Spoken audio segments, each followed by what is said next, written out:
So Mm-hmm. can you just lay down the roadmap if someone is just starting out, what all things they should focus on, and how should they proceed forward in the field of full stack development?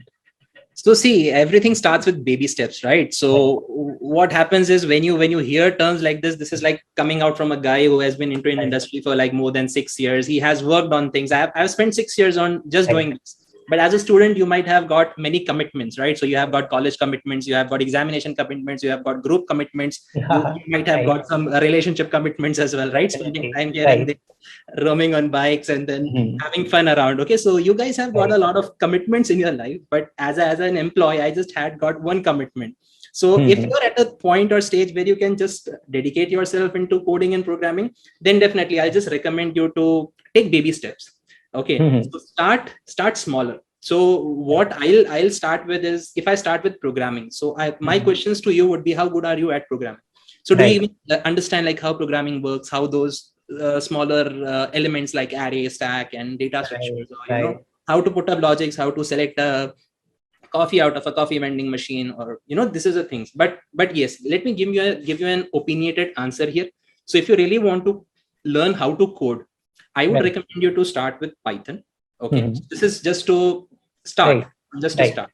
Okay, but if you really want to learn the in-depths of how of the coding, and then how actually a language which is just a little bit higher than the low level language works, so I'll recommend you C. So you might also see, like, when you start with your BTech, your first language that you learn is C. I think Right. it's placed well there. But before that, I'll recommend you to learn how to put up your logics, and how to understand the basics of how things work in the computer. Right.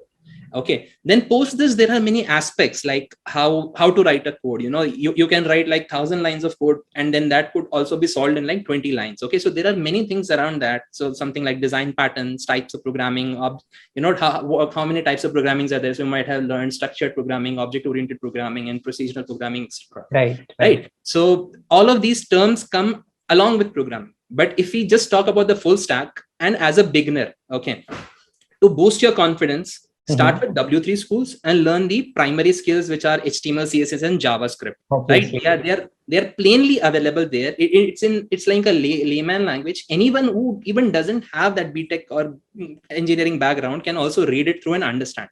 So it's Right. as easy as that. So these are like the primary ingredients to become a front end developer.